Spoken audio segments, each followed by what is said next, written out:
The second everything changed, my stepmother smiled at the judge like she had already won. Without this family, she would have nothing. Vivian Brooks said loud enough for every relative behind her to hear. A few of them laughed. I stayed quiet. I sat in my army dress uniform. My hands rested calmly in my lap. They looked at me and saw the person they had imagined for years. The daughter, who was never around. The career soldier. The woman who knew nothing about the law. None of them knew why Judge Harrison had suddenly stopped reading on page 14. My name is Ava Brooks. For 17 years, I learned that silence can be stronger than words. During military briefings, people often thought I was someone's assistant. At family dinners, Vivian called my service just another government job. No one ever asked about the law degree I earned between deployments. No one knew I had spent 5 years serving in the Judge Advocate General's Corps Reserve. Only one person knew the truth. My father. More importantly, he trusted me. Every change he made to his estate, he made with me.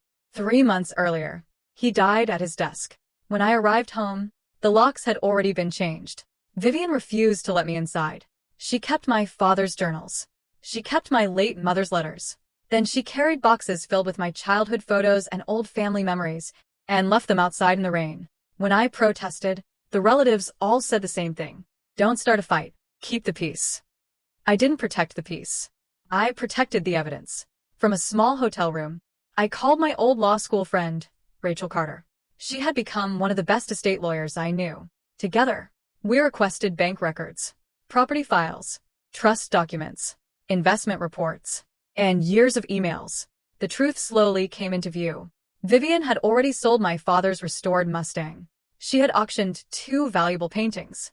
She had even transferred investment shares into her own account. She believed everything belonged to her, simply because she controlled the house. But there was one thing she never bothered to read. Section 14. My father had made Vivian the primary trustee. He wanted her to live comfortably after he was gone. But there was one condition. If she ever sold trust assets without permission, control would immediately pass to me. We had written that clause together. One night my father quietly admitted, grief and money can change people. He wanted the estate protected, just in case. He also left a sealed letter with the court. It could only be opened if anyone challenged the trust. Rachel looked at me. You should tell everyone you're an attorney before the hearing. I shook my head. No. Their whole case depends on believing I'm weak. I want them to say it out loud. That is exactly what happened. Vivian's lawyer, Daniel Foster, stood before the court. He described me as distant, financially inexperienced, an opportunist looking for easy money. Then Vivian took the stand. My husband never included Ava in any estate planning. She sounded completely sure of herself. Judge Harrison listened without saying a word. Then, he looked down at another file. Major Brooks. The room became silent. I stood. The court has heard that you have no relevant experience, the judge said. But these records show you became a licensed attorney 6 years ago. He turned another page. They also show you currently serve in the Judge Advocate General's Corps Reserve. Every smile disappeared. Daniel slowly turned toward Vivian. She stared at me, as if my uniform had suddenly become someone else's. The judge lifted another folder. These emails also prove that Major Brooks personally reviewed and revised several amendments to this trust. Vivian whispered, "That's impossible." The judge looked directly at her. "No. It is fully documented." He tapped another page. So is Section 14. It clearly states that Major Brooks becomes successor trustee after any fiduciary breach. Daniel cleared his throat. "Your Honor, we'd like to request a recess." The judge calmly shook his head. "Not yet. First, we will open the sealed letter." The courtroom clerk carried the envelope forward.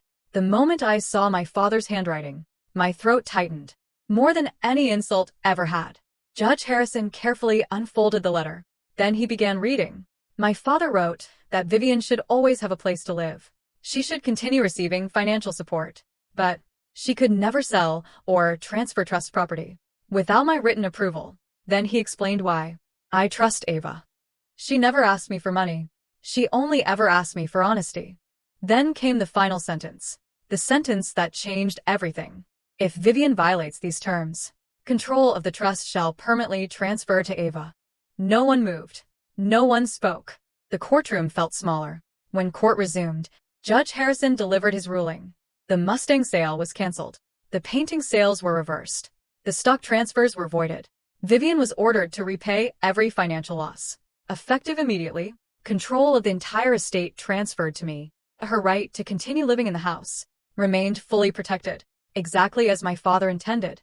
Outside the courtroom, Vivian stopped me. Her voice was barely above a whisper.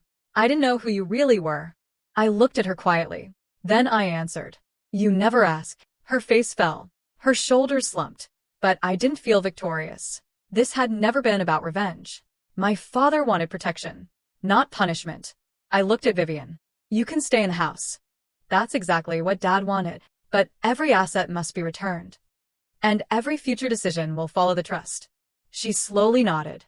1 week later, the collector returned the Mustang. The paintings came home. The investment shares were restored. Even the missing dividends were paid back. Vivian signed a full accounting agreement. She gave up every bit of financial control. Then, without saying much, she handed me my father's journals. That evening, I carried the last journal to his grave. I sat quietly, turning each page. Near the back, one sentence stopped me. My father had written it after one of our late-night phone calls. Let people underestimate you. The truth is heavier when it arrives without warning. I closed the journal. The cemetery was silent. For months, I believed I had been fighting for a house, for a car, for paintings, for money. But sitting there, I finally understood. That was never the real inheritance. The greatest gift my father left me was knowing that he truly saw me, even when everyone else chose the easier story.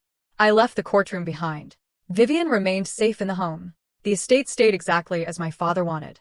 And I finally stopped explaining myself to people who had already decided who I was. In the end, the truth didn't need to shout.